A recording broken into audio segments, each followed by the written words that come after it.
भाइयों नमस्कार। जैसे मैंने बताया था कि एयरक्राफ्ट मेंटेनेंस इंजीनियरिंग के ऊपर वीडियो लाऊंगा मैं, तो ये एयरक्राफ्ट मेंटेनेंस इंजीनियरिंग पे वीडियो है।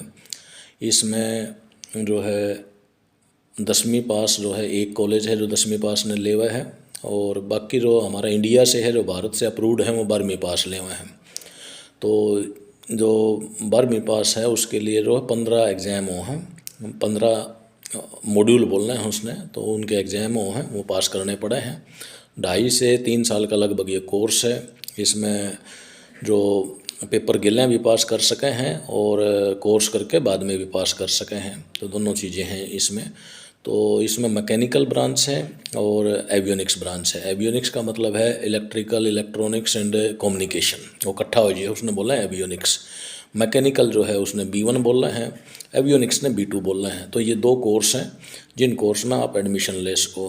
फिर मैंने बताया कि 15 इनके एग्ज़ाम हो हैं, मॉड्यूल हो हैं, उनके लिए हर सेमेस्टर में पढ़ाई करवाई जाएगी। फिर सेमेस्टर एग्ज़ाम होंगे, आपने सेमेस्टर एग्ज़ाम पास करने हैं। उनके साथ साथ आप ये मॉड्यूल जो है हमारा director general of civil aviation है उससे पास करने पड़े हैं। हर तीसरे चौथे महीने ये एग्ज़ाम हो हैं, और ऑनलाइन अप्लाई करके ऑनलाइन को एग्ज़ाम हो के वो पास हो जाए हैं मॉड्यूल्स आपके, वो मॉड्यूल पास करने पड़ेंगे। तो इसमें जो है जो मॉड्यूल पास करने में टोटल टाइम लगभग जो मीडियम बच्चा है 50-55% वाला वो भी पास कर ले है।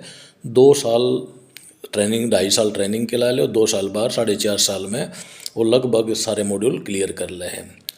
आगे जो मॉड्यूल क्लियर करने के बाद बात आवे लाइसेंस लेने की। ये लाइसेंस कोर्स है। लाइसेंस जो है इसे कैसे लेना है, फिर आपने कोई ऑर्गेनाइजेशन ज्वाइन करना पड़ेगा और उसमें आपने जहाज़ का कोर्स करना पड़ा। उन्हें बोलना टाइप रेटेड कोर्स, किसी जहाज़ का, जैसे बोइंग का करना हो, एयरबस में भी बतेरे टाइप हैं, ATR हैं, और सारे जो भी जहाज़ का नाम है, मतलब जहाज़ के नाम का कोर्स।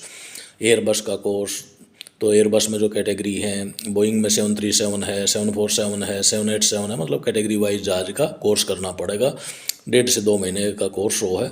उसका अगर अपने आप करना चाहो तो 6 लाख उसका भी कॉस्ट है, नहीं तो जिस कंपनी में आप काम कर रहे हो वो कंपनी करवाओगी। वो कोर्स होया बाद से फिर आपने प्रैक्टिकल करना पड़ेगा 1 साल जहाज़ के ऊपर एक्चुअल मेंटेनेंस में, और वहाँ पे फिर आपने वाइवा देना पड़ेगा, ओरल देना पड़ेगा, एग्ज़ाम देना पड़ेगा उस कंपनी के क्वालिटी मैनेजर को। और वहाँ पे वो आपका पास हो गया एग्ज़ाम, मान लो आपने प्रैक्टिकल करके दिखाना पड़ेगा।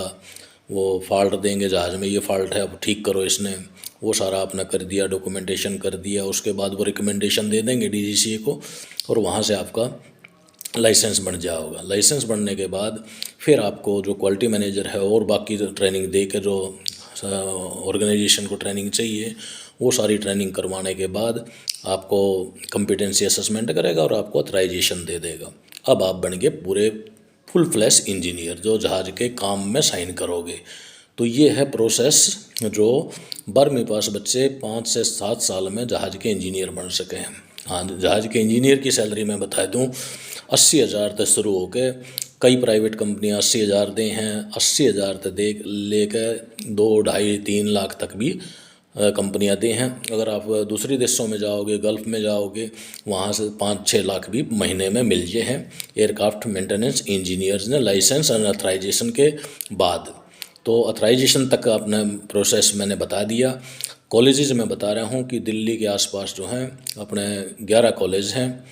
अगर आपने चाहिए तो कमेंट में लिख सको हो, मैं बता दूंगा आपके नंबर। अगर 12वीं में साइंस में 50 से ऊपर ऊपर हैं, कितने भी हैं, 52, 54, 55, 60, 65, कितने भी परसेंटेज हैं, आप डायरेक्ट एडमिशन ले सको हो। हाँ, इतना मैं पहले बता दूँ आपने, गरीब बच्चा ना ले वो इसमें। जिसका साउंड बैकग्राउंड है, माँ बाप अच्छे पढ़े लिखे हैं, पैसा है, कोई कमी नहीं है, क्योंकि जब तक लाइसेंस नहीं लोगे तब तक गुजारा थोड़ा सा मुश्किल है इसमें।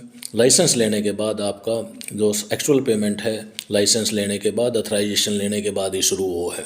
तब तक संघर्ष है। फिर मैं बोल रहा हूँ 5 से 7 साल का संघर्ष करने के लिए तैयार हो, और माँ बाप पैसा देने के लिए तैयार हैं, तो इससे बढ़िया कोर्स नहीं हो सकता। जहाज़ का इंजीनियर एक जहाज़ का बनेगा, दूसरे का बनेगा, लाइसेंस ऐड होते चले जाएंगे, और जो जहाज़ के इंजीनियर हैं वो 5 से 7, 8, 10 लाख भी महीने के लिए हैं दूसरे कंट्रीज़ में। अगर आपने दूसरे बार गल्फ़ कंट्रीज़ में काम करना है तो ये जो पेपर आप यहाँ क्लियर करोगे वो वहाँ भी मान्य है। जैसे मैंने यासा बोला था, 10वीं पास यासा में ले सकें। एक कॉलेज है जो दिल्ली के पास है, उसमें आप 10वीं पास करके भी ले सको। आपने 2 एग्ज़ाम एक्स्ट्रा करने पड़ेंगे। 12वीं वाले थे, जो 12वीं वाले हैं उन्हें 15 करने पड़ेंगे, आपने 17 पेपर क्लियर करने पड़ेंगे।